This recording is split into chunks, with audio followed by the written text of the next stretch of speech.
Welcome to Back of the Rack, a gaming videocast about games long neglected and not respected, games that everyone's heard of or hated, or no one's heard of and loved. We play the games in between the essentials and the unwanted, but mostly, we play what we want on this podcast. Thank you for listening on podcast platforms or watching on YouTube, which we consider to be the optimal way to experience our content. Join our Discord where you can talk with us and others about Back of the Rack games. Make sure to like and comment on our videos and leave good reviews for podcast feeds because your feedback and engagement is the fuel that keeps us going. We hope everyone watching and listening is doing great, and we thank you for joining us today on another episode. Starting off, we will introduce this month's game with the scripted segment giving you all the details. Then we'll go into our unscripted thoughts about the game shortly after. I'm Bendezzer, and with me as always is Sondi. So without further ado, please enjoy. No More Heroes is a third-person action-adventure game released in North America on January 22, 2008 at the height of the Nintendo Wii's popularity. Under Goichi Suda's eccentric direction, No More Heroes was developed by Grasshopper Manufacturer, having just developed Killer 7 and the 25th Ward, The Silver Case, 2 years prior in 2008. In No More Heroes, you take control of Travis Touchdown, the otaku assassin, in a free-roaming fictional world called Sana Destroy. After defeating the assassin ranked number 11, the Drifter, players guide Travis through the open world where he must climb to the top of the United Assassins Association ranking after being convinced that he can take the number 1 spot by Sylvia, a cryptic and indifferent French agent of the UAA. Each battle for each ranking has a hefty fee. To account for this, players must take on assassination missions that involve killing specific targets or a number of targets, or taking on side jobs like pumping gas, herding cats, or picking up trash for the game's currency, LB dollars. Each rank battle climbs in difficulty with few exceptions. No More Heroes provides players with multiple ways to make Travis stronger, from training at the local dojo under his master Thunder Ryu, in which players can pay LB to initiate quick-time events that increase Travis's strength and vitality, to searching Sana Destroy for Lavikov balls to learn new techniques from the drunken Russian Randall Lavikov. Originally planned for the Xbox 360, development shifted to the Wii because of what could be capable with its unique control scheme that could make use of Travis's beam katana, like using motion controls to swap between the fast but weak high stance and the strong but slow low stance, as well as control Travis's Akira-inspired motorcycle. Grasshopper Manufacturer embraced the Wii Remote's motion controls and tied it into many parts of the No More Heroes experience. What really makes Travis's combat style stand out though is his combination of wielding a beam katana and utilizing wrestling moves in the form of quick-time events to finish off foes. With blood-soaked screens, severed limbs, and split torsos, No More Heroes added much-needed color and violence to the otherwise family-oriented Wii game library. While Sana Destroy is an open world, the specific stages for each rank battle are linear, consisting of tight corridors like the subway and high school or large arenas like the baseball stadium. Players can find health and battery pickups, coins, and wrestling masks in each stage. Where No More Heroes really shines is in its boss battles, otherwise known as rank battles. Each ranked assassin you face is given a unique flavor, making them feel distinct. Some you face head on, others you might have to traverse a landscape in order to reach them for the final blow. From fighting on a beach minefield to performing a magic show, the 10 assassins you face are the embodiment of the auteur style of Goichi Suda and the Grasshopper Manufacturer team. Being the third game in a trilogy dubbed the Sword Action Trilogy, consisting of Samurai Champloo Sidetracked and Blood Plus One Night Kiss, No More Heroes went above and beyond, spawning 2 direct sequels and a spin-off after receiving critical and commercial acclaim for its first entry. Many of Goichi Suda's, aka Suda51's, creative taste were referenced within the game, which would become an overarching fourth-wall breaking theme for No More Heroes. Travis is based on Johnny Knoxville from Jackass fame. Sylvia is based around Scarlett Johansson, and the actual title being a reference to one of Suda's favorite albums. With the help from super team of Yusuke Kozaki, known for character designs from Fire Emblem, costume designer Okama, and Shigeru Koyama of Eureka 7 and Studio Trigger fame, led to critically positive reception.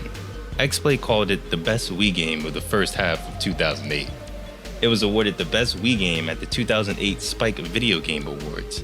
Critics lamented the open world for feeling bland, repetitive gameplay and stating the repetition and lack of substance behind the flash as one of the problems holding the game back. The game, though met with high critical praise, didn't sell well in Japan. Suda citing the casual nature of the Wii's demographic as a blessing and a curse, selling only 25,000 units in Japan. The West, on the other hand, adored the game, selling a total of 300,000 units in Europe and America combined, almost guaranteeing a sequel to be greenlit.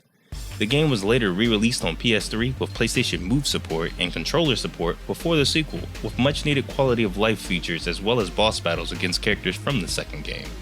That also did not sell well. The legacy of Travis's adventure led to Western mainstream introduction to Suda51 and his zany style of games. The success of No More Heroes allowed Suda51 to collaborate with a longtime fan of No More Heroes, James Gunn, on Lollipop Chainsaw. James Gunn himself later stated that Harley Quinn's design in Suicide Squad was based off Bad Girl of the formerly named title. All right, presentation. As always, me and Sondi go through a thought table of 3 key pillars of a game: presentation, story, and gameplay. So, Sondi, since you love this game so much and have so much to say, I really want to hear what your thoughts are, because like initially when we started Back in the Rack, it always felt like we would be talking about the game more extensively as we're playing it. But ultimately what we do is play it and stay quiet about it until we both finish it. And then we just fucking word vomit on the podcast. Deadass. I'm excited to hear what you have to say. Let's go. I've been trying not to word vomit to you. Like, I've caught myself and been like, wait a minute, let me not indivisible him right now. Let me shut the fuck up. Let me let him enjoy it. It does. But like, you kind of understand it now that you've beaten it. Like, this game is unique. And I think that's like the biggest thing about it. Like, we always say it oozes style, but like, this is the game that like genuinely oozes style. And I think I'm going to reference a lot of the like future games without trying to give any context to like spoilers or anything like that. But like, all of the games in the No More Heroes franchise oozes styles, from Travis Strikes Again switching to a arcade game and having like visual novels, to No More Heroes 3 having musical chairs and rap numbers. Like, this game and just this series in general is just wonky in a good way. Like, it feels like a video game, even though the story can make it feel not like it's like the story could have easily been put in like a Sony AAA game and been fucking lame. But because of like the rest of the story, like having like this random J-pop song just play all the time when you go shopping, like it's just small things like that that just ease it up. Like rank 9 when you're playing baseball with enemy goons before you fight the final ball, like the boss of that level. Like, it doesn't make any sense, but it works. And that's the best part about this game. The style, you think? Yes. Let's ping pong off that, just because this game is, I love and hate its style. Like, I love that it's so in your face about doing, like, there's nothing consistently visual or visually consistent about everything it does. So I'll give you 2 examples, obviously, or one example. Persona 5, like, with its UI, its color scheme, like, everything feels like it's in place and it's coherent. And then that's one way to do like style in a game, right? And then here comes No More Heroes. And it's just like all over the place. Like, from the menu, like the menus are like vintage, like arcade inspired. And then you have like these transitions that are like street art, color, like like color inversions, and you have different textures on them all the time. And like the menu UIs in his room, like it's just so, it's just the most all over the place game. And it feels like a visual mixed bag, I would say. I thought you were going to say clusterfuck. No, because it's not too overwhelming, and it feels like there is like some sort of coherent line through it. Yeah, like I get that sense, but something stray too far off, where you like, go like, wait, how does that come? Yeah, like the guy like, that's like, a brain that can shoot lasers. You're like, wait, what? I thought we were just niggas. How does that? Exactly. Yeah, there's exactly, and then you can just see the inspiration everywhere visually on every part of the screen. And it's just really interesting to like play, because you feel like at some point it feels like a parody of just pop culture in general. Like it feels like it's parodying, but also like paying homage to like 1970s cinema and like arcade classics and specific people like Dirty Harry and like you were saying Johnny Yeah. Knoxville and shit. So like it's just everywhere. And I liked it only because I was like, well, what's next? I can't predict that it's gonna look cool or Yeah, it's gonna look bad. What's next?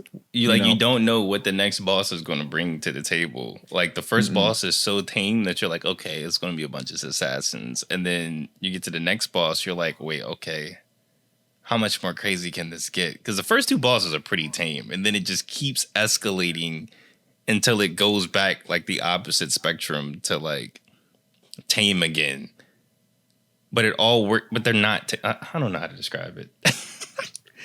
I mean, the game does a great job of like subverting your expectations visually and narratively, just thematically. Like it's like, oh, it's gonna be, like especially when you're first playing, you're like, oh, I'm gonna go save, and then you're saving in a toilet, You like take you're a sitting shit to there, you're save. taking a shit, and then like the transition element for that is like toilet paper wrapping on the screen and then going away, you know, and then yes, and then like the in-game icons for like where you need to go to either save or maybe enter a building or it's like this like heavy pixelized like giant, it just doesn't, Thing it's an eyesore because it's like it doesn't fit with the rest of the world. It's like that is so ugly. like the But it's map. just like Did you actually like pause the game? I think this is like the first time I ever like paused the game, like playing it, and I was like, what is this green shit? Get it off my screen. yeah, That yeah, shit yeah. was Like where it shows like his health meter and like that. yeah, Is that like what the you're talking stats. about? Yeah, It's so it's like what is why? this? And it's like on its own, it's cool on its own. But like when you fit it into like the type of game it is, the way Travis looks, the color palette of the world, it's like, what? At the end of every boss that you fight, there's like this high score sort of like music that plays. Then it's like very Star Yeah, Wars Astros. It's like it's a like Galaga Galaga. expired thing. Yeah, Yeah. And it's just like your name rising through the ranks, and it's just like, and it's borderline. Is this going to switch into like a whole different game? And at some point, it it does, and we can does. talk about like that with gameplay later. But I think what is consistent though for sure are like the character designs. I mean, something needs to give with that kind of stuff, and just the way they all look is really like memorable. I wrote that it sort of feels like even though you don't get a lot from like the people like Dr. Naomi or Randall, the drunken Russian, you don't get a lot from them, but you kind of feel like they have a story, just the way they're positioned, just the way they like kind of conversate or the little things they say to Travis. And I felt like that was just really like clever in just how they've sort of crafted this world that looks this way and is so absurd, but these characters somehow still feel like in their place and that they belong here and that they're not like pulled from another game. It's like No, this that's that. this world feels like this would be it for them. Yeah. Yeah, this would be his black market lightsaber dealer. This random big titty lady in an alleyway. Yeah, yeah. Very it's I was watching do you ever watch Red Letter Media? Sometimes. So I was watching their review review of their of Teenage Mutant Ninja Turtles, the 1990 movie. Yeah. And they were just sort of talking about how like Ninja Turtles is one of those things where you can really do anything because the concept on its own is already so absurd, you know? Yeah, Like that it you doesn't can matter. yeah, like the 1990s film is actually pretty dark and gritty the way it's filmed, the lighting, it tries to get pretty emotional and then like the rest of the movies like start to get more jokey and more like kid friendly. But then you have the cartoon, which is like very bright and sunny and obviously aimed at kids. And then you have the other cartoons that all sort of like morph them into something different. You have the Michael Bay movies where they're like Weak as rough shit. and yeah, like you can really do anything with them. And then even their villains and the world just overall, like you can really do a lot. And so with No More Heroes, I was thinking about it. there is no like base premise that makes it malleable to like form into whatever you want. But I think it's so bland. It's just this guy named Travis Touchdown, right? Yes. And Yes. like because like so much weird shit is happening, it's like It doesn't really that's matter what the case is. Exactly. He's just a cool, weird dude with a lightsaber killing people. That's all you need to know. Like the rest of the plot, and this also applies to, sadly, the rest of the series. It really doesn't matter. No, it's so non-consequential that it's just like, yeah, whatever. Like we'll retcon that. It doesn't matter. Hey, remember you fought me with the sword? Yeah, okay, cool. Let's fight again. Like they just keep the ball rolling, and that's acceptable to me. They don't really play into the seriousness of the situation as much. I do say there was like one thing you didn't get the experience, and I'm sorry for you. Or did it happen? I don't know. What was it? It's on the Wii version. I played on the Wii version. When you do the calls, when you like, when you're about to walk up to the boss during the introduction, and you have that cutscene, and Sylvia calls you on the phone. On the Wii version, the actual speaker in the Wii remote calls, and you pick up the phone, and you got to put it to your ear, and she talks to you as you walk your character down the hallway, and it's always every time I'm like, oh shit. Yeah, man. Okay. I have to say, like, into the Garden of, that should be the. I don't know why it's Heroes Paradise. It should be No More Heroes, Garden of Madness. Like I love that. Yeah. Garden of Madness is that'd be like cool bar name or something. Yeah, the whole like speaker thing. I've always wished that games used that more, like that they sort of like implemented. Because I mean, the PS4 had like the little speaker, and sometimes like it would. I think it was like Killzone maybe used it for like audio logs, and there's some other games that used it, but it's so immersive. I feel like just to have a little speaker, like, oh, this is like your walkie-talkie, and it's also your controller. So like I love that the Wii like uses it as obviously you probably don't have to like do that. You could probably just hold it like this and it'll like start. It's not the same if you don't do it like this. Yeah, exactly. It's a little bit of role playing right there. Just walking down holding the Wii, the nunchuck, like, oh shit, she's talking crazy right now, bro. All right, what else you got on your presentation? I hate that Travis's room looks like mine. He has gray cats that always want to hug up on him. It's got a bunch of memorabilia and trash around. It looks like yours in like just how messy it is, or in terms of structure. I didn't expect me to become Travis by accident. I'm looking around. I'm like, oh, he's got Gunpla and like anime DVDs and stuff like that. And you're like, oh, he's just me. Yeah, but I'm an otaku. But just the resources to buy a fucking lightsaber and actually go and kill people. But like, that's just, it kind of just threw me off for left field, especially playing this game like 14 years later, being like, oh, I'm still this person. Yeah, I didn't think I would become this person, but other than his room looking like mine, I do like how simple everything is. Like the vibe of Santa Destroy is very distinct. Like I kind of expanded on it more of like gameplay, where like the emptiness and the boringness of the city felt intentional. Yes, I absolutely agree with you. Okay, like you're picking up what I'm putting down on this. I absolutely 100% agree with you, because that was one of my biggest, not gripes, but something I noticed right off the bat. There's multiple ways you could do open world, and I just feel like they really wanted to go. I feel like there's probably multiple decisions why they did open world, and one of them was probably because that was like the new trendy thing, and I don't think there was many open world games on the Wii at that time. Yeah, but also like that for. Yeah, and people like wanted more open world stuff, and that's sort of why we have that open world fatigue now. But I felt like there is an intention to have it so empty, and like it almost felt like Bully's open world, where it was just like kind of empty and just like everyone's kind of dead. You know? But it still feels like alive, because like when you think about like your city doesn't have all these random landmarks and bullshit around. Just a bunch of neighborhoods and random shops and just shit everywhere. And that's kind of how Santa Destroy is. You're just driving through neighborhoods and shit. Like there's distinct spots like that baseball stadium and the the beach and stuff like that. But other than that, it's a normal ass city. Like even the Yeah. NPCs, you see them walking around. Like you see like the black dude with like his baseball jacket and shit. Like, I was gonna take a picture of him and be like, so this is representation for you. yeah, like This is what we everybody's get in this game. You go to the clothing store, you're buying T-shirts. Or you could like, it's so Yeah. chill. It's not like you're like if you buy a T-shirt, it's gonna give you +5 at attack if you wear this specific T-shirt. It's just like, nah, bro. It's literally just for cosmetic. If you want to just wear a new graphic tee, here you Yeah, go. like there were so many T-shirts to collect too, and like they all had really interesting and distinct designs. And I'm like, I forget that he's wearing it. Like I feel like I never see the front of him, so I'm always like, all right. So, Right.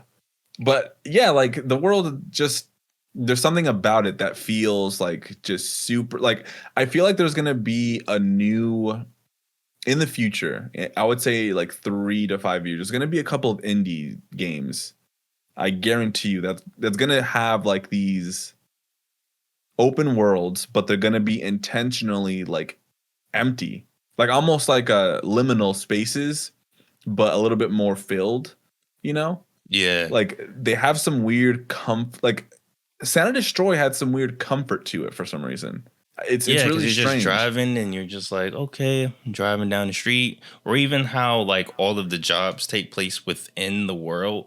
So like where you do the coconut job, you can drive past that later and be like, oh, I got some coconuts from there, or oh, the Right. scorpions are over there in this little courtyard, or this is where I mowed the lawn. Like you see where everything is, and you kind of learn like the layout of this like boring ass city where everything looks the same. You still somehow has like a distinct layout about it, and it's kind of cool. Like there's alleyways and cuts and stuff Yeah. that but like you see like barely any cars and shit moving. It's just The same 5, like 3 or 4 cars, same yeah, 5 people.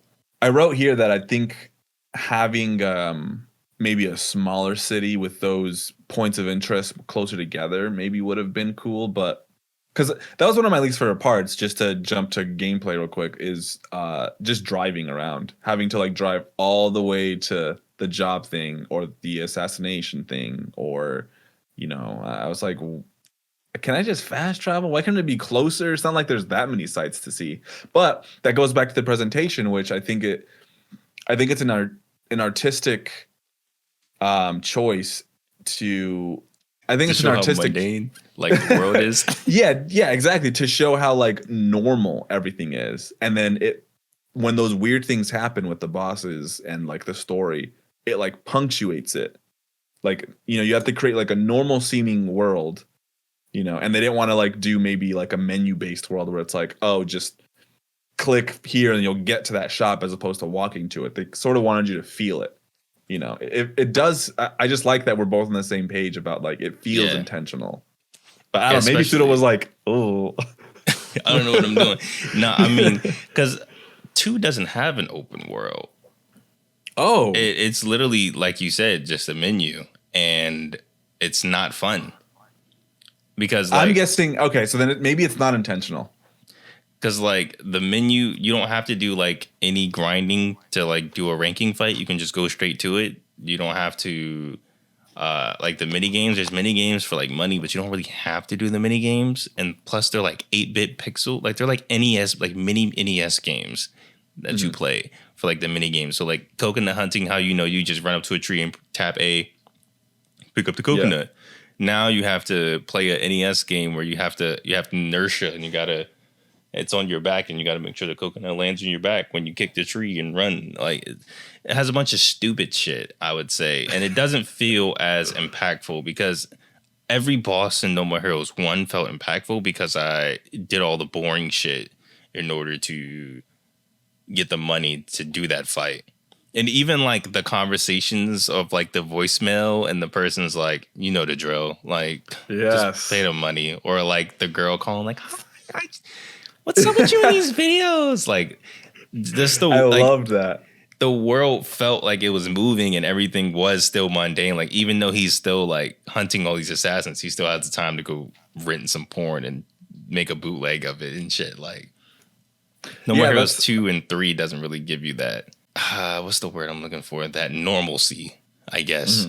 It's just nonstop chaotic, and you're like, it kind of gets overdrive. Yeah, that's interesting. And I feel like that would happen with something like this because people take for granted that like baseline normal like sort Yeah, of feeling, and then when those and then people only like talk about the crazy, over the top segments of the game, the parts that were just like, well, that was weird and we want more of that, so in the sequel take out they the keep. boring shit and just do all crazy. But then it's just like, but what makes it interesting is that Travis is just a normal dude, and he just wants to bang this chick. And he's like, fuck it, I'll go for number one to do it, but also I'm late on returning some of these VHS tapes. Also, I have like this cat, or like I need to use the restroom, Yeah, to let me pet save. my Like cat and sit down and watch wrestling videos. yeah, it's just so like such a no. And I didn't even think about it till now, but it really is just that contrast of like the normalcy and the insanity together, you know.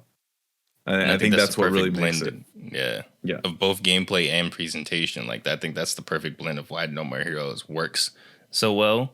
Is because like when you get to like a Destroy Man or you get to a Let's Shake, you're like, whoa, this is crazy. And when those same characters appear later in the series, the craziness that they exuded in No More Heroes 1 isn't the same when they're excluded, but they're increased in their craziness based on the base level of craziness that has to be achieved because of the craziness we set as standard for the series. So now these Mm, characters that were just like, okay, he's a little wacky, but I right. assume that this weird psycho mailman would dress up like a superhero and attack people. Sounds like some shit an assassin would do. That gets turned up to like 10,000 when he's a robot in the sequel. You're like, Yeah, it goes what? too far. Yeah, and then you just lose all sense of character that person had, because when you look at Destroy Man, for instance, like how he starts off as a mailman and then becomes Destroy Man, you're like, wait a minute, is he just crazy, or is he doing this on purpose and this is his stick? Or like, I can't tell if which way he is, if he's a psycho or if he's just a normal dude or if he's got multiple personality disorder. I can't tell, but you go with it. But in the second Right. game, the second and third and all those games, it just doesn't really flow as well because it's just like, okay, he's just a fucking crazy dude. That's another thing too. I mean, you touched on the villains. I love the naming, not convention, but these weird names. One of them has like a really long, like fucking, I can't even remember the name, but All it's I like a know is German. Henry. Yeah, and it's just like super wild, or like something as simple as Bad Girl, Destroy Man, Doctor something. I can't remember. Actually, I can't remember most of them, Shinobu but Jacobs. they just have weird names, and I like it gave them so much personality. But back to your point about the level of craziness, yeah, it's just too much. It's sort of like a Transformers movie where it's like they just start doing Shit. too much. What? They That's a just what? that's a perfect analogy where they just start doing shit and you're like, I'm gonna Yeah. just throw Shia LaBeouf on the highway and catch him in slow mo. Like, why? Just drive. That's the, I think that's from the first one, is it not? No? Nah, I think that's from the second, third. Okay. I can't remember. Yeah, I think it might be the second one. Yeah, there's a lot of like it starts to dehumanize it all, and it's just like comes so like distracting and just absurd. But like Yeah. each time you met these villains, and even like the leading up to them, like you felt a sense of mystery, and then when you meet them, you felt like they were people, and then they start to talk, and then their interactions are super awkward, and you're like, what the fuck is wrong with this guy? And then they're just like all unhinged maniacs. Yeah. It's like it's just wild. Like they're just completely out of their mind. It's like I want to compare it to a specific movie, but I just can't think of the name. But I feel like a lot of Japanese media has like the list of like maniacs, or there's like two or three like insane dudes. Like I don't know if you've seen have you seen Rikio? Nah. I was gonna say it's kind of similar to Kill Bill. Yeah, like Kill Bill has definitely like the names, but Quentin Tarantino takes that from Japanese like gangster flicks, where they always have like, oh, this is the foot, and he's like does this thing, and this is this is Dr. CRT, and he's like part machine, and they just have like all weird gimmicks, you know? Yeah. And like it's always like you got to take him down, and it's very much like a Japanese trope, you know, to have that. But which I mean, he's Japanese Suda, so that kind of makes sense. You know what though? Let's jump into the music because I fucked up so bad. I was saving this for last. What did you do? So I liked the themes that you showed me, and I liked the music a lot. But I made a mistake because I hated the motorcycle like theme every time you got on, like yeah. I was on it for a good amount of the time, and I was like, this is so annoying. So I just muted the music, and I forgot, or not muted it. I turned it down to almost like a near, yeah, like, and I forgot to bring it back up. It's okay. And I played the game like that. I wasn't even listening to like a podcast or anything. I was just like. And just listening to the sounds. Yeah. All day. And then not only that, but it's a pretty noisy game. Like I never felt like it was too quiet. Yeah, especially like when you're in combat. Screaming and like my spleen was my favorite one. My spleen. They just keep saying that over and over. Oh my god. No, I mean, yeah, like the motif is like it's there, and it's so cool to hear the. Like that's so cool to hear when you hear it again. But on replay, I didn't realize how often they play like that one particular battle theme. Like I thought it was different, but like it's different for like 3 or 4 levels, and then the rest of them are just like the normal one. Yeah, I think it's because I remember I muted or I turned down the music maybe the 4th assassin, and I was like, all right, I can't do this. I get the gist. Yeah, but and it was mainly just because of that specific like motorcycle theme, like that bluegrass, like I was just like nah, and it just irked me so bad. I think I have some like deep psychological issue with that song because like the minute it came on, I would like kind of cringe. I'm like, why, dude? It doesn't like, fit. I think that's why it doesn't fit. It feels like a western or something like a. I'm supposed to be riding a horse, but like not. I don't know. Yeah, it's like out of everything, because you have like this little like boom bap like song when you're in like a shop or when you're in like your house, or the pop song and like just the overall electronic feel of the soundtrack. And then this bluegrass song for the most electronic bike, like this you're riding an Akira bike, doing the Akira slide, but you're listening to bluegrass, and then when you fall off the bike, it's always the funniest noise. Oh my god, the banana, yeah, the banana peel sound. I'm just like, what? I don't know. And I played it on the PS3, by the way, so I don't know the differences between the PS3. A negative in the Discord, he did say that they have fast travel, and I was looking up to like other than the fact that it has fast travel and a super hard mode and a couple of bosses from the second game. Mm-hmm. Where was the fast travel? What the fuck? That's what niggas said. I don't know. Does the Wii version have screen tearing or frame dips? Yeah, it definitely has frame dips. I could say that. It definitely has frame. Like there was one mission I would always do, the gamble fight. I would always do that for money, and anytime I would do like the supercharge attack, I would get like 10 frames a second. Like it would just tank. But I can't really tell about screen tearing. But to be fair, I also use like a capture card and like a upscaler and stuff like that. So it might have like fixed it for all I know, and I didn't see it. But yeah, for me, I didn't really have anything. But I do know people said that the PS3 version was not good because of the graphics. Like they changed the graphical style. Wait, what? Yeah. Like No More Heroes Paradise. Yeah, there's gotta be like, there's a different like whole graphical style to it. Like they like high definition it. It's more cell shaded on the Wii. Oh wow. Yeah, it's like shinier or like not as. Oh, that looks.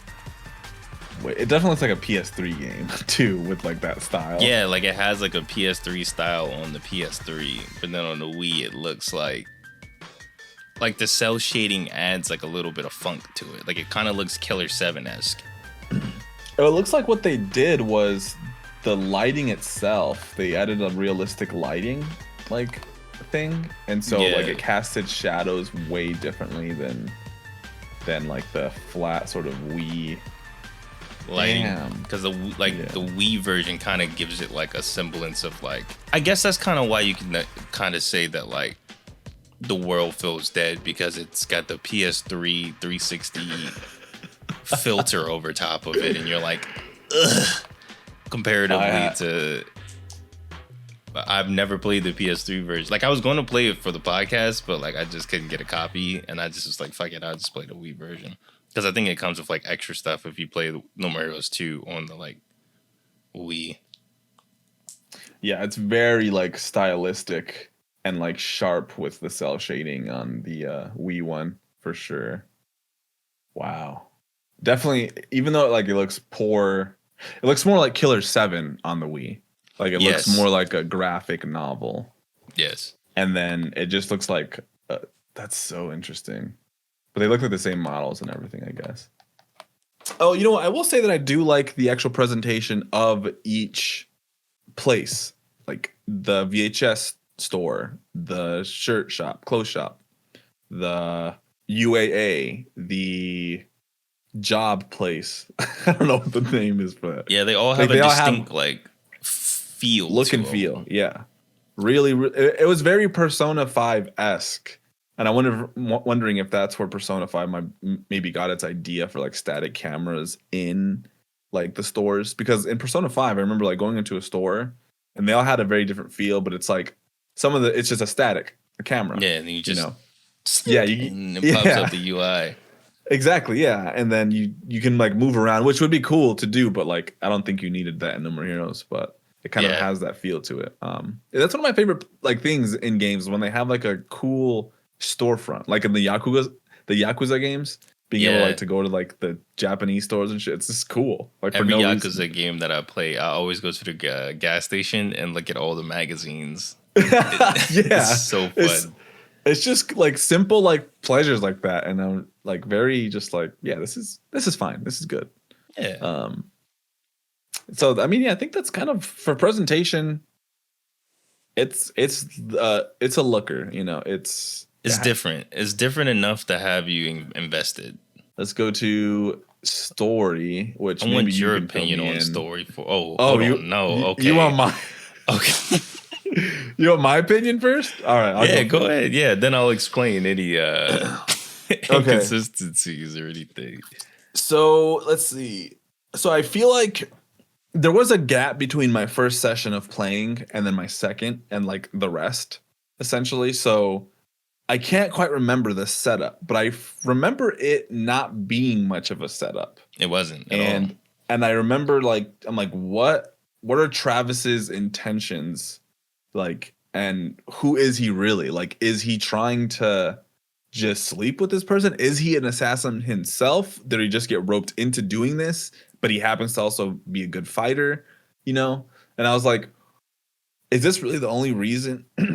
Is this random dude that has that sleep like has a lightsaber, like this by the way. Yeah, has a lightsaber, and he's like in this rundown apartment. He's taking on these people and he's just beating them. Like, is it like a story of, what do you call it? Like, you know, like a hero's journey story, but like, no, he's just a dork. He's just in it. Yeah, he's a dork, and he's in it for, you know, trying to sleep with Sylvia, which I thought was like just a funny motivation. And then also I felt like the dialogue might be different in Japanese, or maybe might sound better, but like a lot of the translations or like the interactions were so stilted and off to me, where it feels like the director was like, okay, read this way, and then he forgot, and the next day the next guy came in, he's like, okay, he said it this way, you're gonna read it this way, And then like there's just responses. I'm like, why did he say it like that? Like what? Like there's some Yeah. weird interactions. Like it sounds like they didn't record in the same room, kind of did, Yeah. where they just like, all right, here's this person, record all your lines. Yeah, or they had like different directors or something. But yeah, the story is the strongest part aside from style of this game. Like the story kept me intrigued. It wasn't too heavy where I'm like, I need to read all this shit, or it wasn't too much text. Where's the It was text log? like, I need a lore. yeah, I need. What is he talking about? Yeah, like there's no glossary. Although it Yeah. would be kind of cool to have like a little index of like who you've met and maybe like a little backstory. That'd be kind of Yeah. cool. Find their blood But type and all that stupid shit. exactly. Yeah. Like surprising they don't have that in his room, like in like a little like Yeah, nook, they don't. Even in like all the other games, they don't. They just say fuck it. That was the person. That was it. Just remember who they are, I guess. I don't know. Yeah. But yeah, the story, I think I really liked just this whole idea of like this woman that stringing him along, and you're like wondering like what her intentions are. She's like, is she gonna let him hit? Yeah, after a point you're kind of like, yeah, she's trying to fuck for real. Yeah, I'm like, hold on, I think she's actually falling for him. And then like the bait and switch at the end where it's like, yeah, spoilers, it's like all a ruse. But she does fall in love with him, but it's still a ruse. Like the whole association, all the people that you killed. Apparently she's like a con artist, and her mom her mom calls you and she's like, yeah, Sylvia does this all the time. She just she's married and she just yeah, he's like, what? And I think this is like maybe the second fight or something, but I'm just like, are you kidding me? Who were all those people then? And why did they act like they knew like what was going on? Why did they have like a whole setup like, you're an assassin. Yeah. I've been doing this for years. Yeah, why didn't they say like, what are you talking about? Ranks? Like what? Like get the fuck out of my house. Yeah.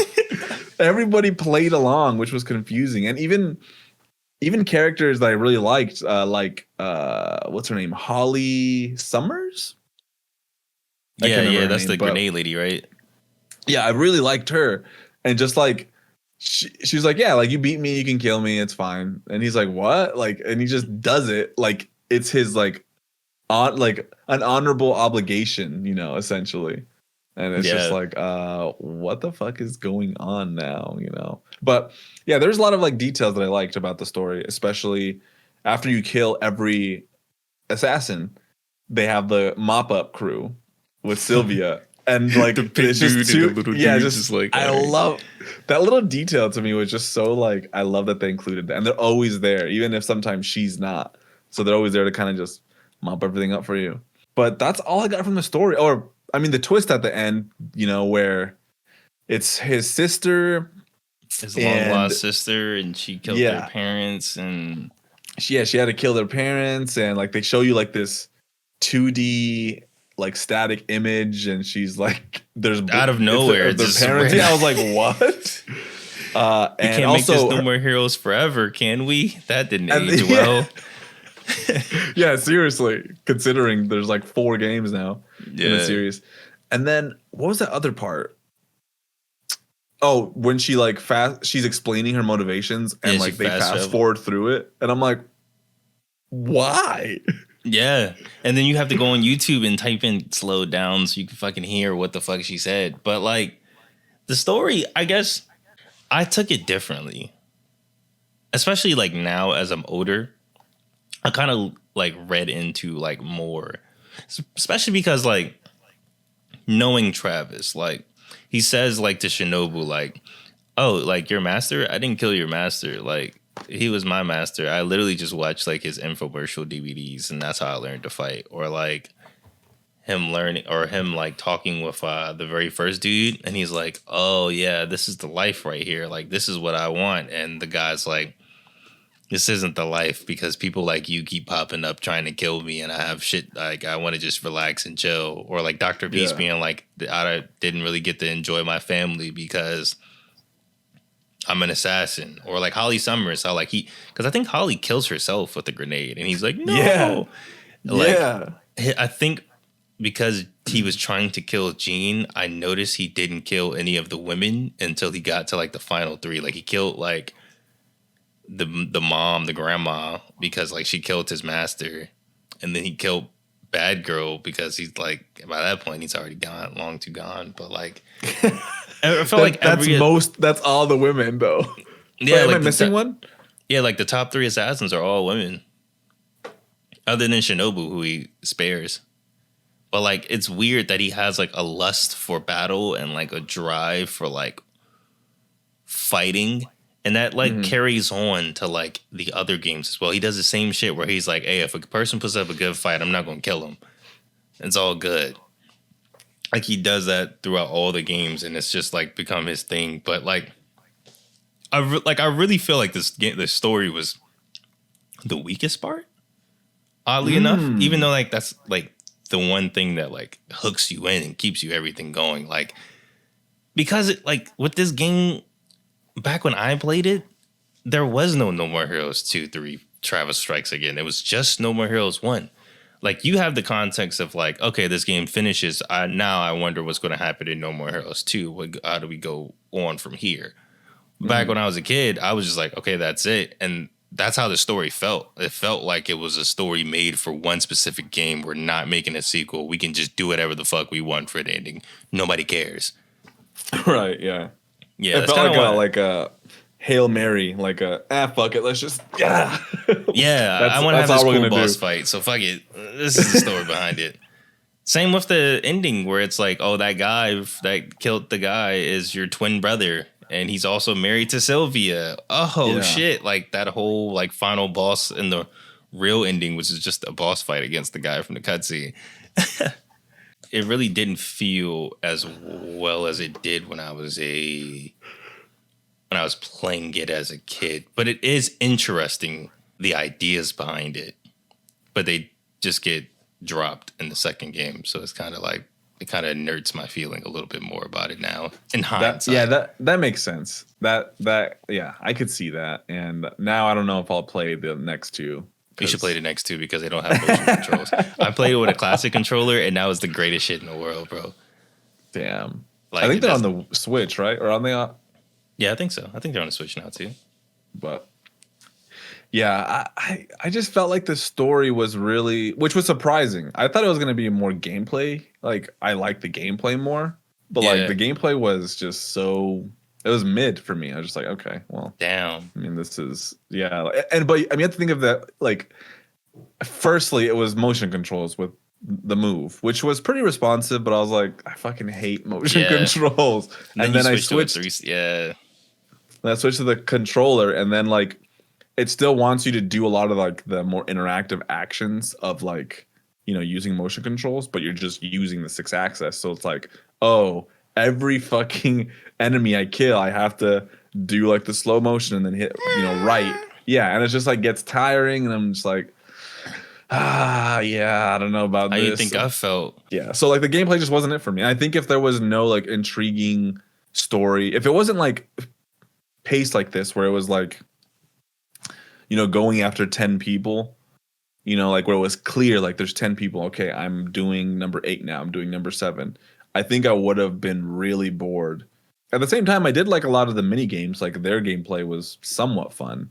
Like, yeah, I like that it was a good palate cleanser before you get back into the chaos. Because No More Heroes 2 has that exact problem to where it's just fight to the point to where fighting becomes boring. And you lose that luster that you had. Is there any more combos or anything? Yeah. Like you can swap katanas on the fly. They have different move sets and like nice, all these special powers and stuff like that. Like the combat in every game gets progressively better. Yeah, and that's the best part. But also, it doesn't feel as good as this game. Like you know how the difference between like when you're fighting a bunch of the little random dudes in the hallways before you get to the boss, and then as soon as you get to the boss, and it's like, whoa, I gotta block, I gotta dodge, I gotta figure out what the fuck is going on. Like that difference in like power level doesn't feel the same in the other games.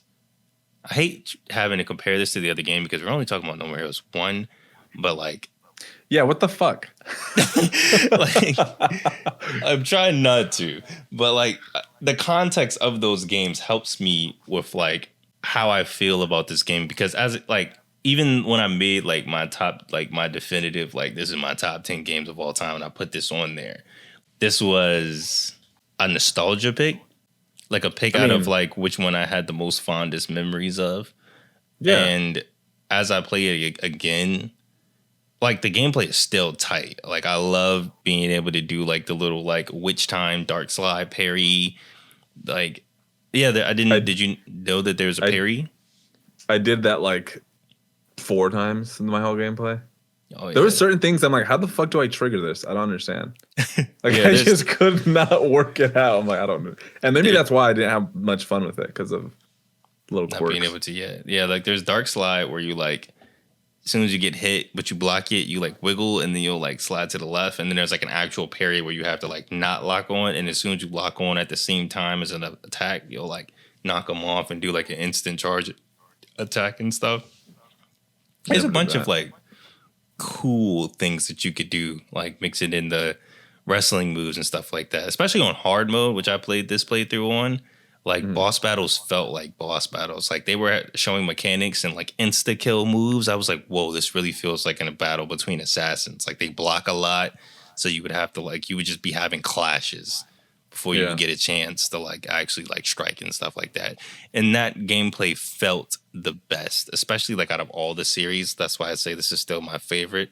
Like because the rest of the boss fights don't feel as good as No More Heroes boss fights. Like each boss fight feels distinct, whether it's a stupid gimmick like minefields or like just fighting a That's schoolgirl in a random abandoned building. Like every fight felt like, oh shit, this is a assassin right here. He can kill me at any second, and it's true.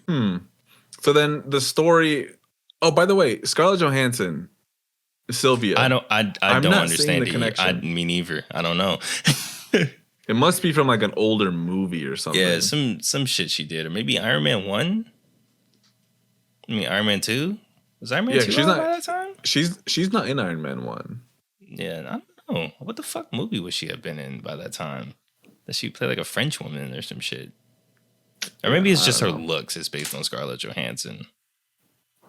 Which it's not. Still, She looks more like Taylor Swift or something. I don't know. yeah, But yeah, it was the story. It's really just a fun, like held together very loosely, inconsistent, sort of like mixed bag. Like I knew from the get go to not take it seriously. This wasn't going to be some like God of War, no. Last of Us, like This is a video great game ass story. story. Yeah, and it knows it, and the interactions are fun. I feel like the writing could have been a little sharper in some areas, but it was it was just a fun gameplay loop. I think it nailed that down. Yeah, Um, going to get your money and depositing it, and then entering the fight. Fighting, seeing what crazy wacky area you're about to be in next, getting to the boss, and then going back to square one, hearing that VHS tape that you haven't returned needs to be returned, and then you get like the net, you and then know the that's it. drill. Deposit the money Yeah, now. yeah, yeah. And it works for me story wise. And I kept telling myself, I'm like, yeah, the story. I just want to see the next character. I just want to see the next area. I really didn't even want to fight. I'm like, okay, let's get through this. And I was like trying to Yeah, like understand it, and I just couldn't. It fucked me up too. The first part of the game I played with the move controls, and I did the whole tutorial with the move controls. oh, so when So you I hop think, back and you switch to a regular controller, you're like, what the fuck are these yeah, buttons? how does any of what I learned translate? And so I was complete, like the whole gambling thing was lost on me. Never entered dark side mode. I didn't even know. I was like, what? How? The high and low stance. I don't even think the tiger at the top. I was like, what the fuck? So I'm just like, let me just get through this. Let me see if I can figure it out, you know. But I was never able to figure it out. So maybe that's why I found the gameplay to be just, second rate, or, you know, um There is an obtuseness to it, especially with the roulette wheel, because some powers, like if you even activate the powers, like some powers, they're like like for some reason my playthrough I kept activating the one where you like there's a couple like there's one where you do like an insta kill like Super Saiyan mode and you walk super slow and you have to wait and walk up to somebody and wait for the A prompt to pop up so you can insta kill them. Yeah, I saw that one in one of the assassination jobs. Yeah. That one was annoying as fuck. That's the one I always got. Then there's one where you like shoot like beams or some shit. And then there's another one where you like run super fast and like there's screen. Yeah, that's probably the screen tear you're talking about. There's like screen tearing everywhere and it doesn't look good. And I don't know what the fuck's going on. There's that many. So each row that you get, from you, each one has its own super, huh? Like its own special. And there's like all these different supers that you can magically get. Sometimes you'll get them when you kill the very last enemy in a room and have to wait for the power up to finish so you can click the button and go to the next room. Yeah, that's a little dicey. I feel like I never ran into any of them because I only ever had 3 in a row once, and I don't remember anything happening. And that's when I messaged you and I was like, "What's this?" And you're like, "Oh, you just ignore that." No, deadass. Like, pray that it doesn't happen because those abilities, honestly, I feel like deter away from the fun of the game. Like each ability is not fun. Like I think I get what they were trying to do with it, but like the roulette wheel is not the way to do it. Did you find, just going back to like the story, did you find any of the characters disturbing? Any of the assassins? And also, who was your favorite? Oh yeah, that is a question. Shout out Sean. He did ask. Sean Johnson asked in the chat. He asked us what's our favorite boss fight, and that's also my favorite assassin. It's Bad Girl. That was my favorite fight. Yeah, Bad Girl stood out for whatever reason. She just seems so insane and real, and then the fact that she almost kills Travis, and Travis is like, so shocked by it, he just passes out. Like, yeah. That was a wild one. Yeah, and then she's like throwing guys at you. She's hitting dudes straight at you. You're like, what the fuck? She's a drunk. She's just drinking all day. It's a deranged fight. Like out of all of the killers, I feel like most of the assassins are pretty tame. Like they feel like they're contracted hitman, except for like Destroy Man and Bad Girl. But all of them feel like I kill for a living.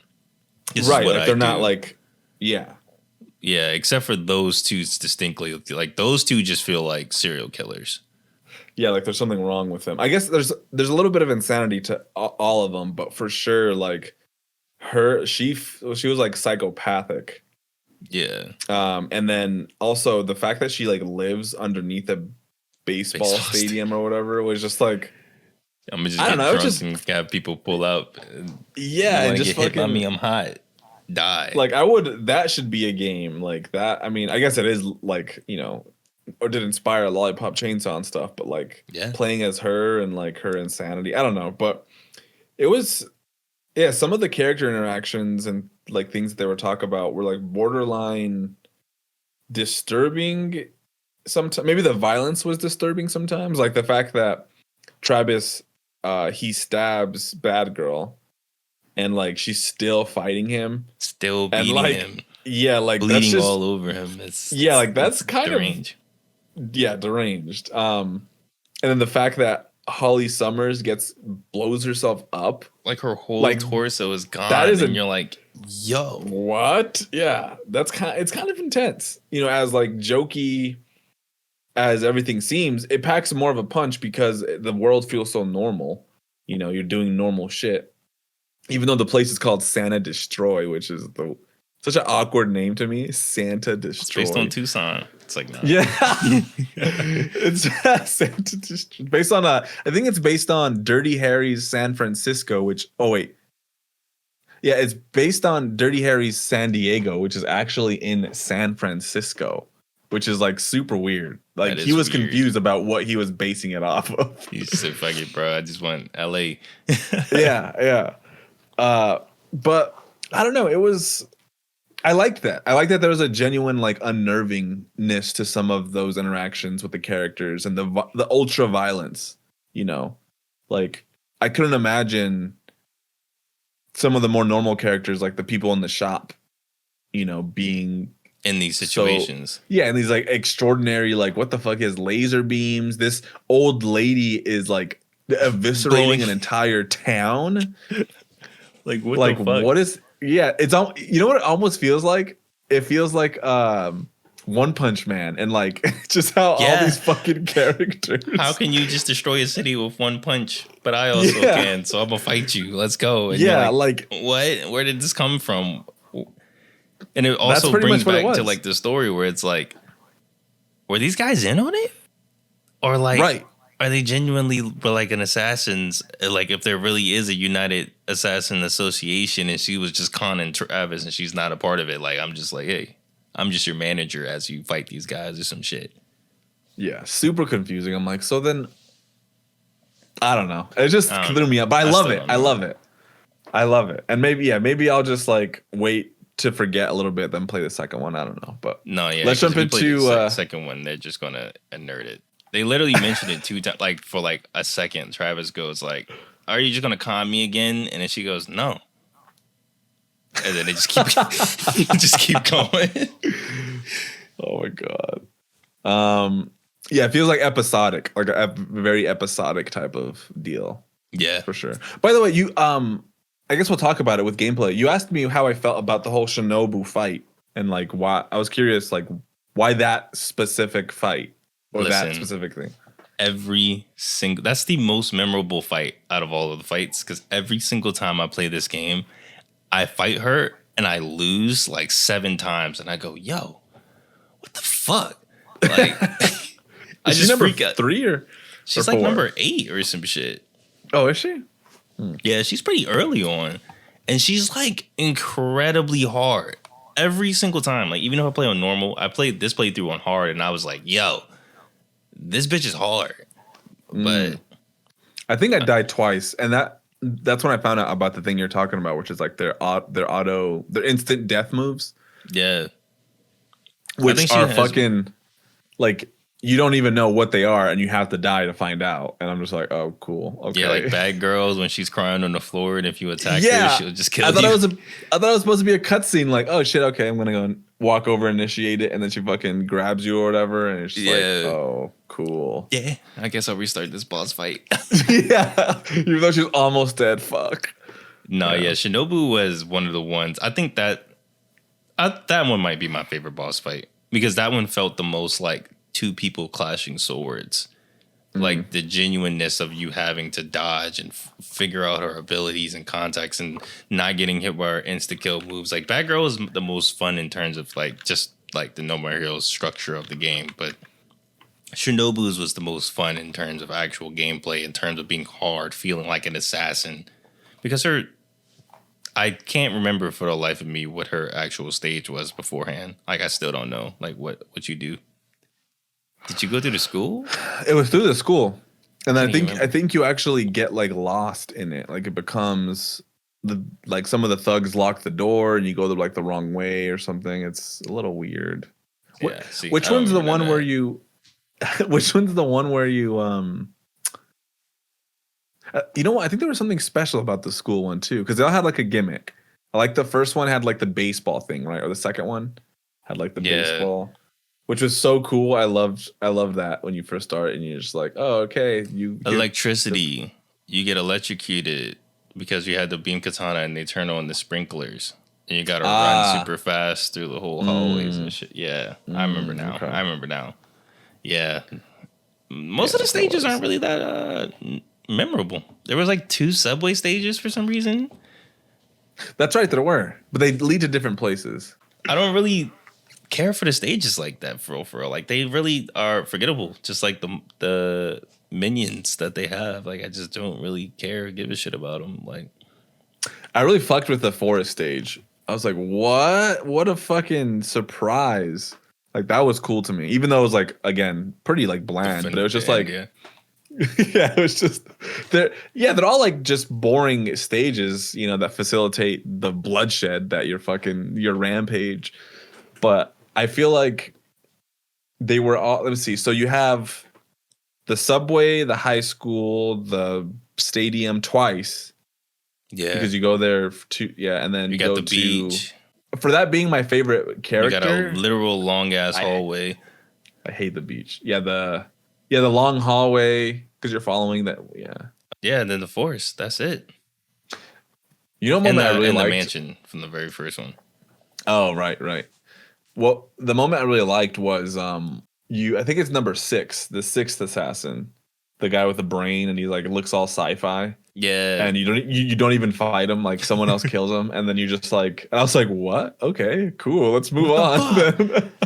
even Travis is mad. Like, no, I wanted to fight this boss. Come on. Yeah, he's like, "What the fuck?" He's like, "All right, congratulations, you're number 5 now." And he's like, "What? Okay." Yeah. See, like, I like the complexity of the system, even though it isn't really outwardly expressed to you. Like having like the charge attacks or the Lokovav balls that give you like extra moves and stuff like that. Like if you you get out what you want to get out of like the combat system in this game. Like it's not imperative to learn these. Like you beat the game without even using Dark Step. And to me, I can't play the game without trying to Dark Step every single enemy in the game. Like which is crazy. It's like a context, but it really doesn't like matter for you're just swinging a fucking sword. Like as long as you kill it, it doesn't really matter. And I think that's kind of like the cool part about this game, because then like especially with that stark contrast, like playing on hard mode, and I played on New Game Plus, like I didn't really have to grind as much. You know what I mean? So like I did like the side. Do you get more money? Or it's New Game Plus. Yeah, so I started off like all the money from the previous one. So like it didn't really feel that bad because like. I guess because I didn't have that time, like I finished it and was like, yeah, it was easy. Like I could just go and like I could do a side mission and be like, okay, I don't have to train. I don't have to do this. I can just go straight to the boss fight. So I didn't have that context. And the game was still hard as fuck, even with that. I was dying to normal enemies and stuff like that.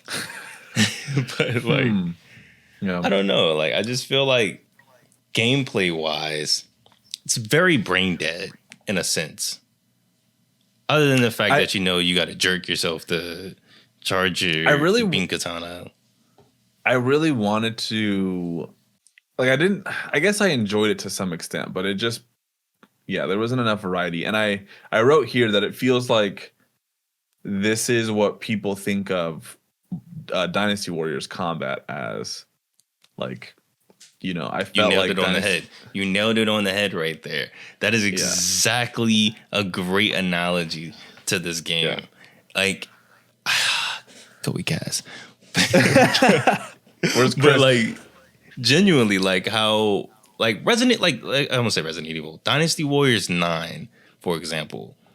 Okay. Like how the gameplay is, how instead of like you just press X and then sometimes you press RT and X or some shit to do like a special move.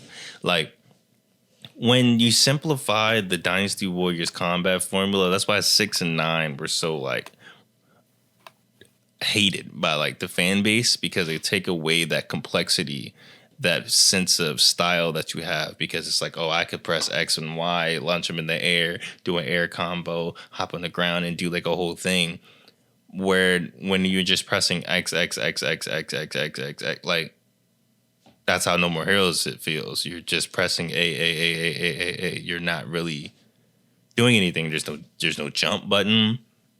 You either block or you attack. There's the wrestling moves kind of give it a semblance, but you can't do the wrestling moves on the fly. So it's not like you can just be like, oh, I'm gonna grab this guy, shuffle him. Like you only get certain windows to wrestle. So it's really just feels like you're just monotonously slashing until you got to charge up that beam katana. Yeah, that's true. I mean, now that I'm thinking about it, I'm like, is it an accurate kind of analogy? Because if you said it was like Dynasty Warriors 6, yes. And the fact that you don't have to do as much. Like you're never going to press like AAB and have a whole different combo where you like do like a drop kick in the middle of your beam katana slash or some shit. There's nothing like that.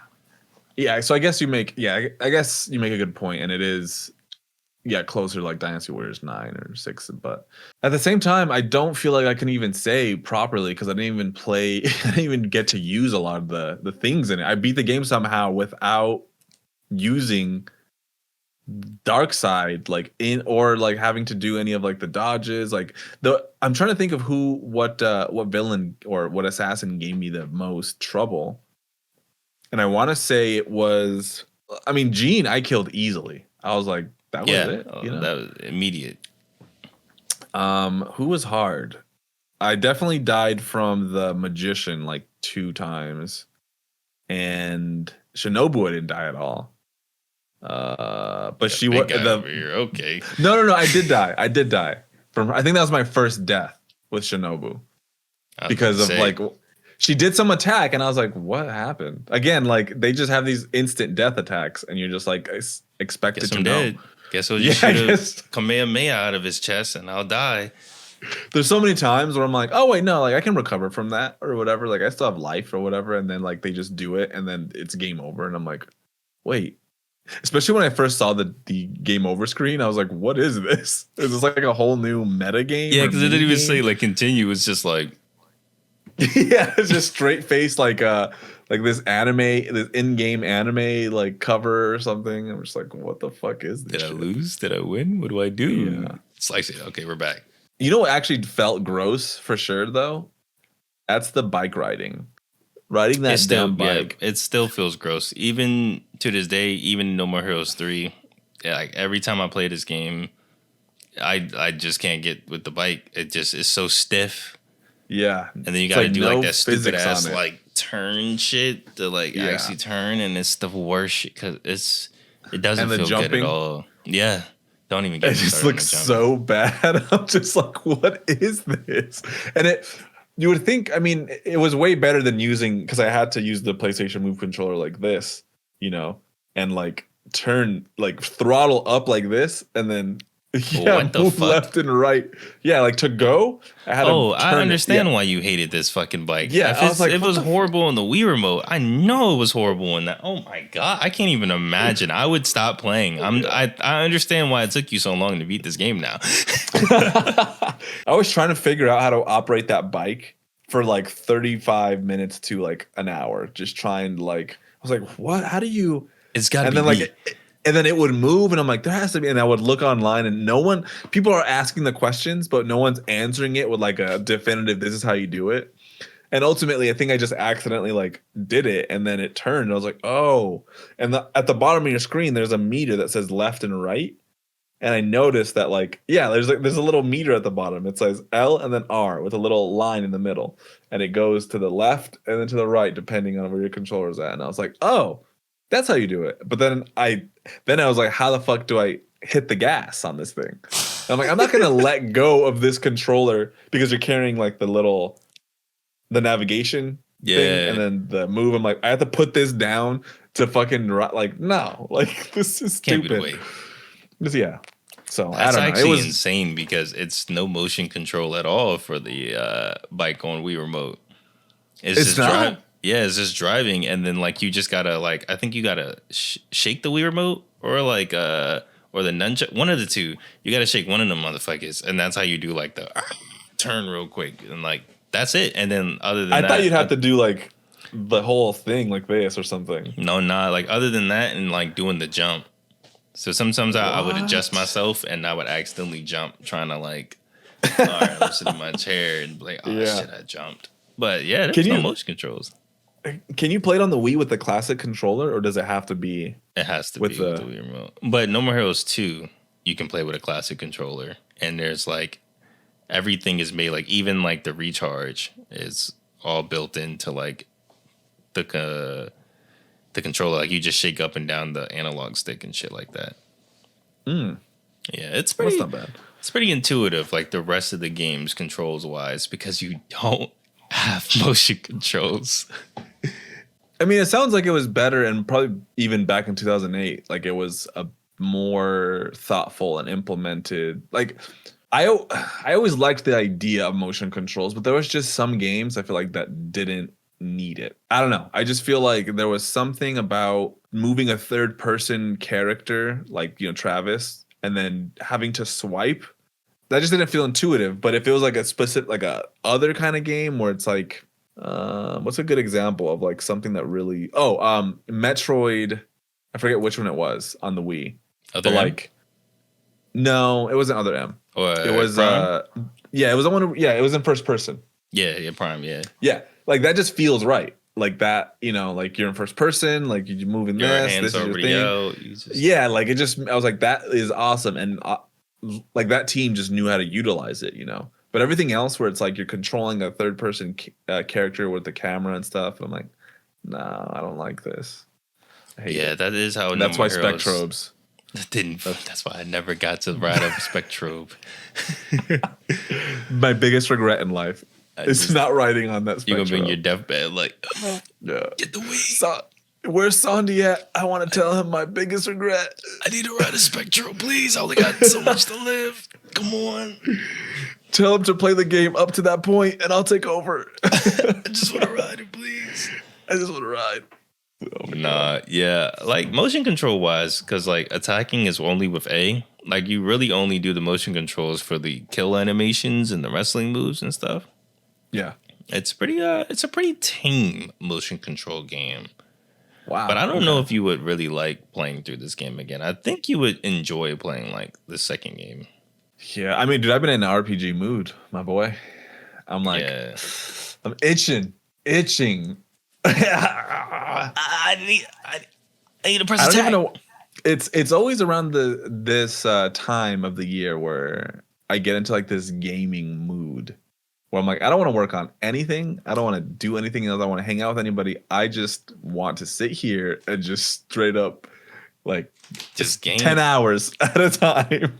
Bro, I started writing in this journal, like just like my thoughts in general. Like I was saying. Oh, right, yeah. I still want to do that. I've beaten 12 games. Yeah. And like that doesn't feel right to say. No, yeah, dude. No, when you're like, oh yeah, I'm playing this now. I'm like, what how the fuck are you doing this? Like, what the fuck? Like, I don't know. I just be blacking out on this couch, and then I'll go like, I was playing Onimusha 2 like the other day. I hit the first save, and it was like 5 hours. I was like, I've been sitting here for 5 hours. What the fuck? And you just like no podcast, just straight. No one interrupts you. Oh no, I be having podcasts. Nah, don't get it twisted. I be having my. I almost said my Prager U. I'll be having my little educational. That's when I normally put on the long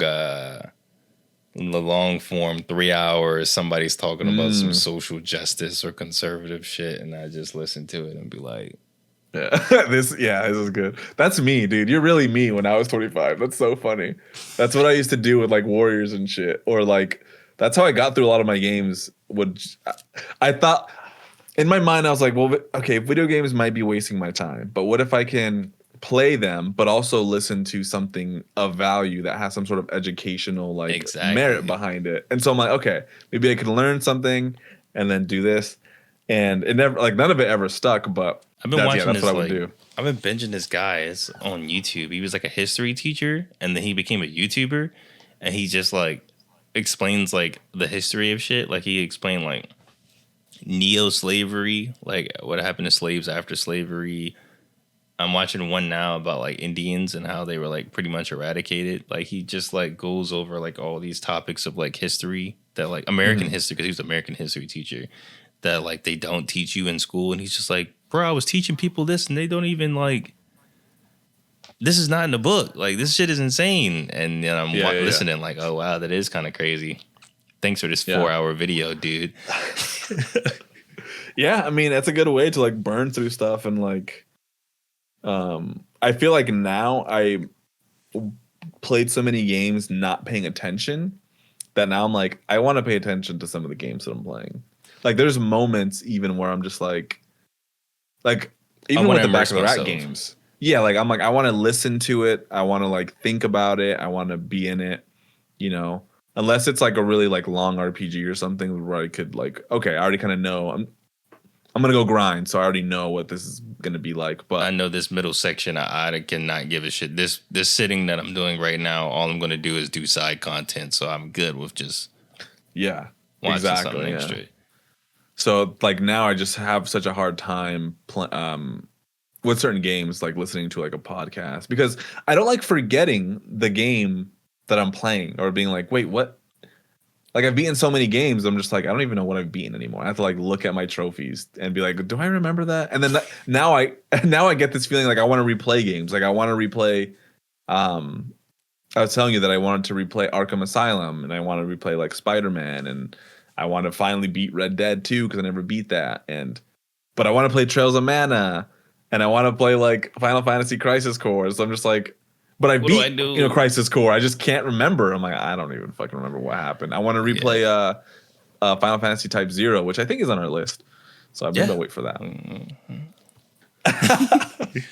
But luckily, like we're doing, hopefully this season, we're gonna have. I mean, we've already had 2 like bangers already. Yeah. You know, but we've both Musashi. I guess I never beat when I was younger, and yeah. So that was good, and then this was good, Yeah. So you had your and childhood game. I had my childhood game. yeah. So this is the very nostalgic season. Yeah. Final thoughts. What are your final thoughts on No More Heroes? Would you play the second one? Please. I would play. I would play this. I would play the second one for sure, and I feel like it is a must play. Um, I think it's just in terms of art direction and in terms of story, and there's just nothing like it. You know, I've played a lot of games, and it pulls from a lot of things. And I just feel like I would definitely tell someone like, yeah, play No More Heroes. It's like a fun, interesting, weird, disturbing, funny, sexy, silly, like it's everything, you know. And it doesn't do everything great, but like it has all that in there. And Suda 51 or Goichi Suda, I think is up there with, some of the great game makers like Kojima. What I'm that like, boy what the name? fuck? Yeah, Miyamoto. yeah, Miyamoto, Kojima, like auteurs, Ken Levine, for BioShock, like Yeah. he's up there, like with people that are like, this John is, Carmack's and all them. yep, he's up there for sure. Like you play their game and it's like, oh yeah, this is this kind of This is game, a Suda and game. yeah, and that's cool, because it's trailblazing, I guess. There's not many, at least there wasn't many of these types of people. Hideo Kojima still being at the top for sure, but I think No More Heroes, I'm conflicted on it because it is one of my top 10 games. And I feel like I have to justify that the more games I play and the more good oh, games I play. Like, I don't want to knock it out of the top 10. It's still because, like, it's just very influential to me. Like, I really enjoy the soundtrack. I really enjoy the characters. I really enjoy the gameplay. I really enjoy it. It was the first game as a kid that challenged me, and the first game as a kid that, like, brought into my horizon as well, too. Because once I played No More Heroes, I was looking into other games. That's how I got into Devil May Cry. That's how I got into Bayonetta. That's how I got into all these other games, because I was trying to figure out what the fuck is that thing I did where I sides like the dark side. When the first time I did, I'm like, what did I do? What is that? I got to go on GameFAQs.com and find out what I did, and finding out and looking at YouTube videos of other people and seeing like, okay, they're playing Bayonetta, they're playing Tales of Vesperia, like they're playing all these other games. Like it opened my world into like a different subsection of games, and I gotta appreciate the game for that, for what it's done historically for me, as well as the fact that it's just a fun game. mm-hmm. Will I play it again in the next year? No, but now that you put it that way, so beautifully put.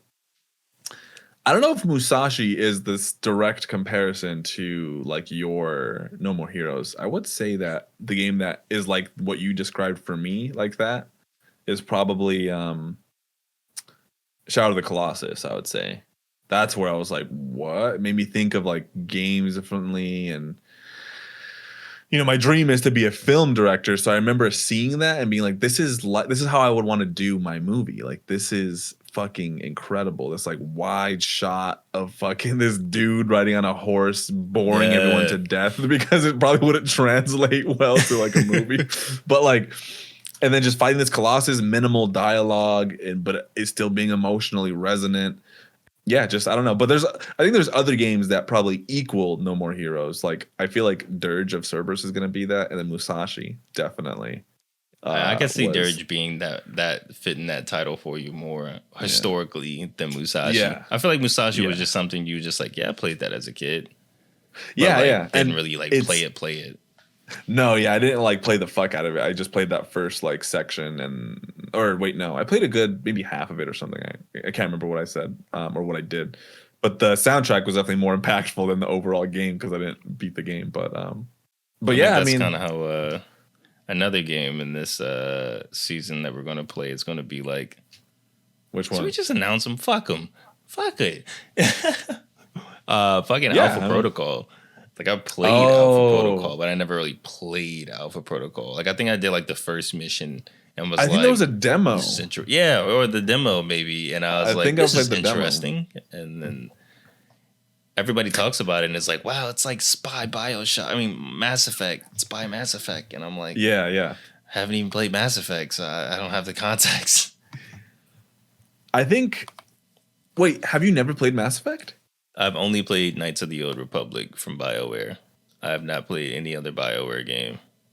Nigga. Oh my gosh. I haven't played anything, bro. I'm literally going. Why do you think I play so many games? Because I really haven't played like anything, bro. I haven't played Sly Coopers. I haven't played God of Wars. I haven't played Jack and Daxter's. I haven't played Final Fantasy until this fucking podcast.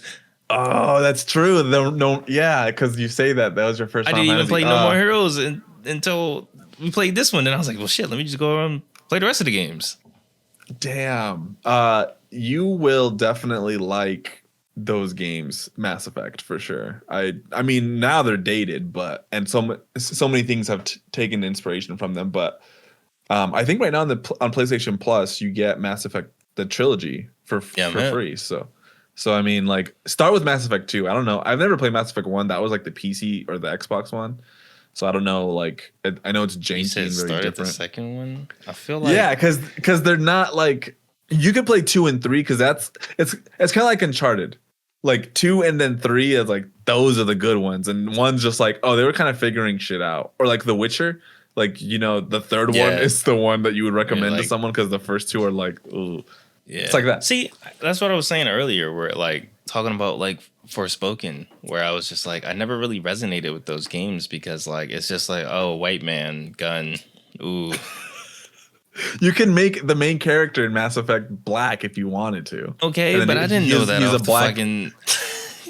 and then Fuck he's am a I black supposed to know shepherd. that? Play I, it, nigga. What the fuck? no, I was a generic space nigga with a gun. He going white man with a gun. He gonna do shit like Uncharted. Oh, it's white dude with a gun. What's he gonna do? Jump and shoot people in the jungle? When you were telling me the Forspoken thing, it made me remember why I feel so opposite of you. Because I remember being young and people telling me that I had to like the person who was black because that's who looked like me. Especially like with superheroes. I remember like, oh, Nah, like I disagree because I don't like Static Shock, and everybody used to be like, "Bro, Static Shock was that nigga, bro. Cyborg is that dude," and I'm like, "Those are the yeah, two it's like lamest people." Like that's Hawkman, exactly what those are Green what I'm talking Lantern, like these about. niggas is Yeah, lame. where it's like they wanted, oh well, because you're black, that's who you have to identify with, that's who you have to like. And I'm like, no, I like I remember a specific argument with my friend, and it was over the X-Men. And he's like, oh yeah, shouldn't you like, Bishop or like I can't even think of anyone else that's black in X-Men, honestly. Yeah. But he's like, yeah, a Storm. And I'm like, they're cool, but my favorite is Wolverine, like and Cyclops. He's like, that's my favorite. I'm like, okay. So he's like, yeah, but they're Yeah, black. Like you should identify with them more. And that, like back in the day, it wasn't identify as a black. It was more like, oh, you should like them more because they're more like you. And I'm like, that doesn't matter. I don't like their power set. Their characters I don't fine. like anything. Yeah, I think Forspoken it kind of hits for me because like Now I really want to play Forspoken just so I can be like, let me see what the fuck.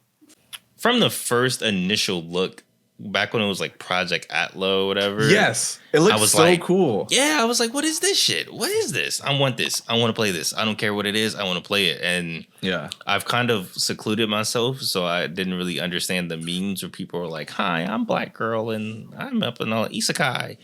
Like I didn't really get that meme because I was trying to dodge all spoilers and everything. I just wanted to go into the game as blind as possible, just knowing it had good ass gameplay. And from what I've played, I really like the character of Frey. I like how she is. And I said that back when they first revealed the box art, where I was like, man, if I saw this box art as a kid, like how I was selling, like I kind of gravitated towards like anime games. Yeah. Because like I don't like Call of Duty. I don't like burly shooter man or sports games.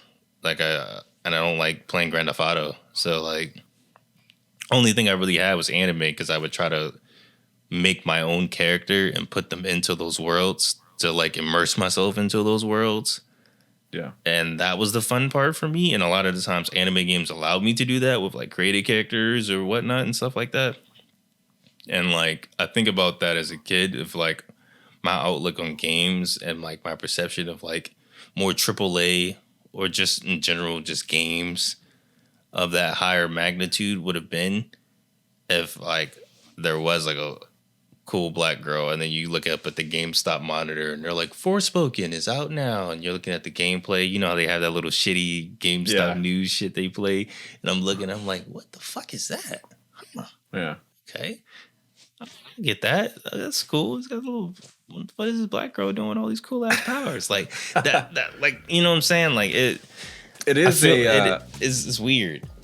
What I like about it, that it is like an isekai, and it's just like some random person from like some urban neighborhood, or at least I think she is. Yeah, I think she's from like she's Brooklyn or some shit.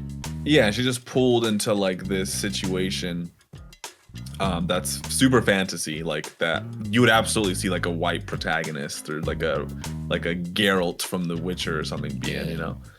So it is kind of cool in that sense. It's sort of like the way Miles Morales wears like sneakers or those dunks. Yeah, you know, with his, you know, where he kind of like brings like a whole feel like it feels like him. It doesn't feel like they just did it just because that's the Black Spider-Man. It feels like Miles Morales would wear Nike stuff. Yeah. Like, and then like wearing a backpack and a hoodie and just kind of like making it his own. So I don't know. Funny we'll see. You say that because in the like Miles in the Spider-Man Miles Morales game, like somebody walks up to him and they're like, "Hey man, it's good to have a black Spider-Man," and he's like, "How do you know I'm black?" And it's like, we all know, bro. Like they just know. Like, trust me, bro. We know it's okay. We know you're black. You're wearing a black suit. You got Nikes on. You're black. You only in our neighborhood. All right, bro. Right. Yeah. All right. Nice try. Yeah. Nice try. And it turns out he's white. He's like, oh god, he's wearing do-rag and all that. Like, takes it off. I'm Peter Parker. Fuck. I want you to have an niggas can wear these Nikes. I want you to go through all your cover arts and see how many white men with bald heads you see on your covers. You'll be astonished. How many gamers do you think are black? See, that's the thing.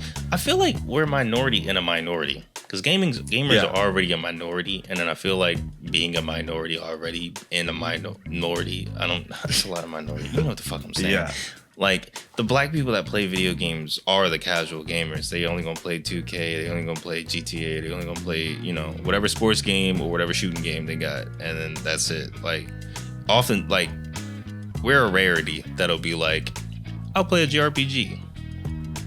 I'll play this shit. I'll play whatever. Like, I'll play a Chorokyu. Like, it's all marketing. I mean, a lot of the 2K people, like, I mean, this is probably wrong, but like all the covers of the 2K or like NBA, like it's all like, you know, the niggas like it's all black guys, you know? Exactly. That's what I'm saying. It's like I'm either on the gangster cover or I'm on a sports cover. There's no in between. Like there's no like, I don't see like a nigga just on the cover of like Tales of Arise. Yeah, or a platformer or some shit. Like you don't see that. You know what I mean? So you kind of just. He kind of muted. It's kind of like the Tyler Perry movies, or like those all black cast movies, where it's like, now you're going too far, though. Yeah, you know what I mean? It's like it even feels worse when they start having white people in the Tyler Perry movies. Like the last Medea, they had white people in there, and I was like, y'all got too much of a role. What are y'all doing? Like, normally y'all are here for a scene. Y'all are here for half the movie. What's going on here? This is Medea's family reunion. So yeah, thank you guys for watching. Really appreciate it. Definitely thanks for listening. Hope you guys are enjoying season 3 so far. Make sure you guys like, comment, subscribe, leave us positive feeds or positive comments on podcast feeds. We appreciate it. Sondi. All right, guys. Peace out. We love you.